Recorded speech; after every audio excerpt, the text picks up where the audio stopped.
¿Qué tal? Sean todos y todas bienvenidos y bienvenidas a nuestro canal Últimas Noticias Venezuela. Hoy te voy a tocar un tema que ha sido tratado en anteriores oportunidades por distintos portales, por distintos canales, por distintos medios de comunicación. Se trata de la invasión, cómo sería la invasión de los Estados Unidos.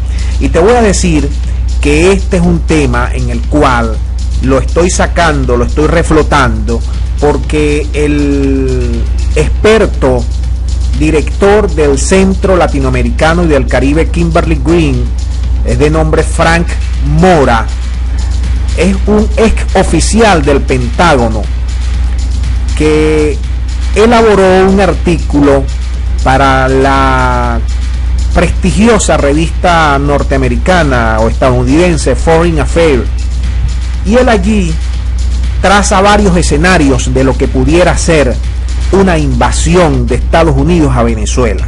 Déjenme decirle que esta es una posibilidad que no es remota, que está allí, como dice Donald Trump, entre las opciones. Ahora, antes de esto, este tema ha calado con mucha fuerza, porque anteriormente se pensaba que una invasión para Venezuela, más del 99% lo rechazaría, y así las encuestas lo manifestaban. Pero a día de hoy, y vistas todas estas circunstancias económicas, políticas, Guaidó, Maduro, Chávez y todo esto que la prensa mundial ha venido destacando a favor o en contra en Venezuela, ha reavivado los ánimos, y esto ya pasa a ser un punto en el cual la gente deja de temerle, y muchas personas, no vamos a decir la mayoría, pero sí un gran número importante de venezolanos están de acuerdo con una invasión. Lo que no sabemos si ellos tienen claro las consecuencias de esto. Ahora, es bueno destacar que una invasión no es simplemente una extracción quirúrgica, como se hizo tratar de ver por mucha gente de la oposición, para quitarle hierro a este problema de la invasión. No es que alguien va a venir, un grupo comando tipo Bin Laden, va a asaltar Miraflores, va a balear a Maduro y se termina allí el cuento. No, es mucho más complejo. Ustedes saben que Venezuela tiene uno de los ejércitos más poderosos de América Latina, calculado en unos 200.000 hombres en armas, y a la vez unas milicias bolivarianas en algo más de 2 millones de soldados listos para el enfrentamiento. La topografía de Venezuela es una de las más complejas. Venezuela es un país de 1 millón y tantos de kilómetros cuadrados. No es un país corto, no es un país como Panamá, no es una isla, es un país muy, muy difícil desde el punto de vista geográfico, desde el punto de vista de sus terrenos. La lealtad de los militares es otro punto que hay que tomar en consideración al momento de hacer las distintas evaluaciones. Fíjense que los mismos Estados Unidos, la gente de Guaidó se equivocó al hacer cálculos militares, que pensaban que los militares iban a desercionar, y apenas más de 200 o 300 fueron los que se pasaron al otro bando, y ahorita mismo dicen que están siendo abandonados en Colombia, pero ese es otro punto.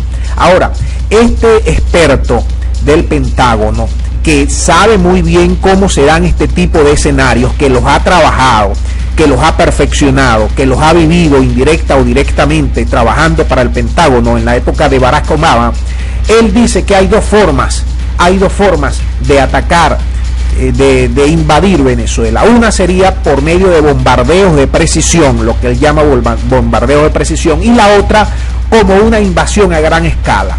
Entonces nosotros vamos a desarrollar punto a punto, vamos a ir explicando de manera clara y de manera pedagógica para que ustedes puedan entender de qué se trata todo este entramado. Vamos con los bombardeos de precisión, a lo que él denomina ataques aéreos o bombarderos de precisión. Ahora, estos ataques tendrían que destruir la infraestructura militar, de seguridad y económica de Venezuela. Eso estamos claros. Ahora, según dice este experto, es la opción más rápida y barata, aunque también agrega es la más impredecible, y pone los casos de Libia en el 2011 cuando los bombardeos duraron 7 meses, se logró efectivamente la salida y muerte de Gaddafi. En Yugoslavia, los bombardeos duraron 3 meses y se restableció el orden con el apoyo de la ONU. En Afganistán, en 2001, y en Irak, en 2003, las tropas allí, los bombardeos no fueron efectivos y las tropas allí pasaron 20 años antes que se fueran retirando prácticamente con el rabo entre las piernas. Eso sí, lograron los objetivos, sobre todo para asegurarse las reservas petroleras y los sembraríos de lo que ustedes saben que se siembra ya en Afganistán. Ahora, también da el ejemplo de Panamá en el 89. Fue una de las últimas invasiones que se dio en América Latina. Duró 42 días. Y las operaciones militares se prolongaron por 4 años y medio. 4 años y medio. Ahora bien, una invasión a Venezuela, dice este experto, requeriría mucho más tiempo y mucho más tropas de las que se destinaron a los países ya mencionados. Imagínense ustedes. Ahora, imagínense que 7 meses en Libia para sacar a Gaddafi. Por lo menos 3 meses de bombardeo constante, prácticamente a diario. Imagínense cómo queda un país. Imagínense nada más Siria. Pero seguimos. ¿En qué consiste estos ataques aéreos? Consiste, número 1, en la destrucción de aeropuertos, puertos, refinerías, infraestructura militar tipo bases aéreas, instalaciones de defensa aérea y centro de comunicaciones, comando y control, sistemas de comunicación, armas cibernéticas para manipular, degradar y destruir las defensas de Venezuela, vías de comunicación terrestre, incomunicación de ciudades. Ahora, fíjense que ya con esto prácticamente las ciudades quedan incomunicadas y en tinieblas, sin electricidad, sin agua, sin servicios, prácticamente. Para lograr estos objetivos de los ataques aéreos, lo primero que dice el experto es que se necesitaría un portaaviones en las costas de Venezuela para imponer una zona de exclusión aérea y atacar objetivos militares e infraestructura. Desde esa zona de exclusión o desde ese portaaviones, que como ya lo hemos venido adelantando en anteriores videos, se han movido por las islas del Caribe, pero por Curazao, allá mismo en Estados Unidos, esos portaaviones han estado listos para el desplazamiento hasta Venezuela o hasta alguna de las bases aéreas que ellos tienen en América Latina. Desde esa base o desde un país aliado, tipo Colombia, tipo Brasil, islas del Caribe, deberían despegar aviones tácticos de ataque y otros no tripulados para los bombardeos selectivos a las infraestructuras mencionadas. Ellos siempre dicen, los expertos hablan de bombardeo selectivo y todos sabemos después que eso no son ningún bombardeo selectivo, que finalmente terminan cayendo bombas en escuelas, en hospitales, en vías de comunicación, en refinerías, en ciudades. Ustedes lo saben porque allí está la historia y están las reseñas en distintos países que ha sucedido, Libia, Siria, Afganistán, Irak. Eso ha pasado así, pero ellos tienen el deber de pintarlo lo más bonito que se pueda. Ahora, ¿qué provocaría luego de estos ataques aéreos? ¿Qué provocaría? ¿Cuáles serían las consecuencias? Ahora, los primeros ataques provocaría una rápida deserción. Este es un escenario de los militares venezolanos, dice el experto, y se evitaría así una gran escalada de violencia. Pero él también habla de que si ese escenario no es factible, como no lo fue ahorita con el cálculo que hizo Guaidó y los Estados Unidos, entonces habla del peor de los casos, que los ataques aéreos se prolongarían durante meses y el resultado sería la anarquía, dice el especialista. Ahora, ¿en qué consiste la anarquía? La anarquía viene representada de la siguiente manera: miles de civiles muertos por los bombardeos, por las incertidumbres, destrucción total de la economía, las milicias o los grupos de comandos patrullarían calles, o el ejército, grupos armados, escuadrones de la muerte, saqueos, violaciones, hambre, miseria, desespero, heridos, destrucción, caos, peleas, separación familiares, desplazamientos masivos, economía de guerra, guerra de guerrilla, hospitales colapsados, insuficiencia de medicina, de agua, de alimentos, de servicios, de dinero.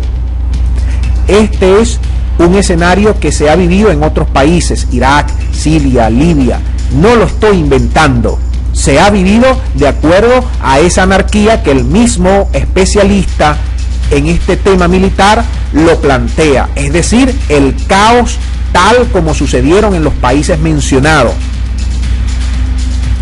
Ahora, este último escenario del caos, de la guerra de guerrilla, esa que dice Diosdado, forzaría a los Estados Unidos a tener que pisar suelo venezolano, que es el escenario que muchas veces plantean desde el gobierno, a enviar tropas para desalojar a las milicias, a los grupos paramilitares, a los grupos descontrolados, a los saqueadores, a los violadores, a todo el mundo que está aterrorizando a las ciudades.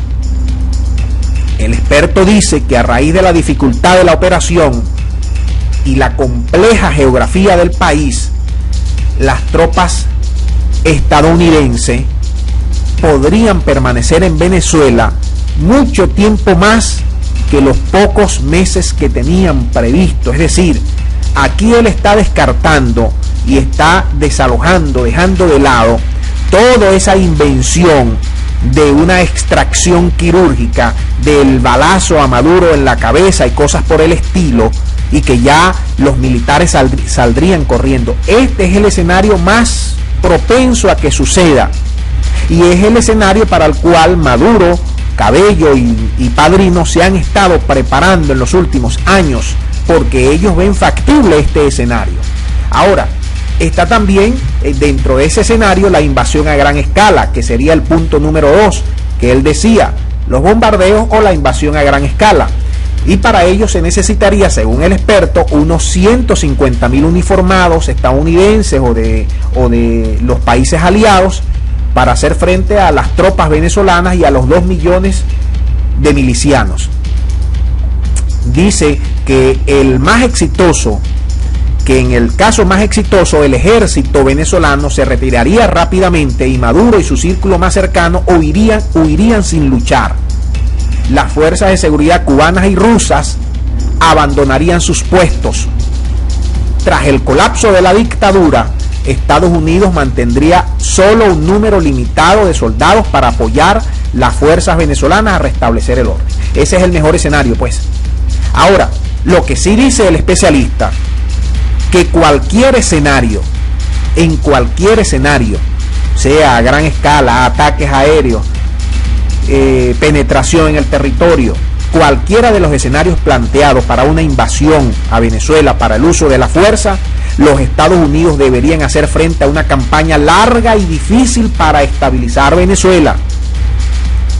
Además, concluye, toda operación militar costaría vidas, dinero a los estadounidenses y perjudicaría la posición de los Estados Unidos en América Latina.